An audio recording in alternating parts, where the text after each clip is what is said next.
تازه خبر په کندهار ولایت کې د یو جومات دننه چاودنه شوې ده. دغه چاودنه د کندهار ولایت په کومه سیمه کې رامنځته شوې، څومره مرګ ژوبله یې اړولې، د جزئیات په ویډیو کې وګورئ او چینل سبسکرایب کړئ. السلام علیکم لیدونکو، ستړي مشئ. د کندهار لومړی ناحیې اړوند د اهل تشیع په امام بارګاه کې دننه چاودنه شوې ده.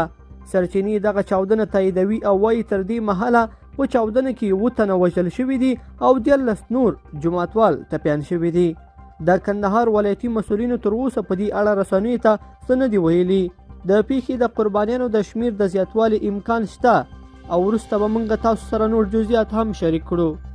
بلخوا د افغانستان اسلامي امارت عبدالحکیم حقانی د سترې محکمې د سرپرست رئیس مولوي محمد قاسم ترکمنی د لومړي مرستیال او مولوي عبدالمالک د دویم مرستیال په توګه ټاکلي دي.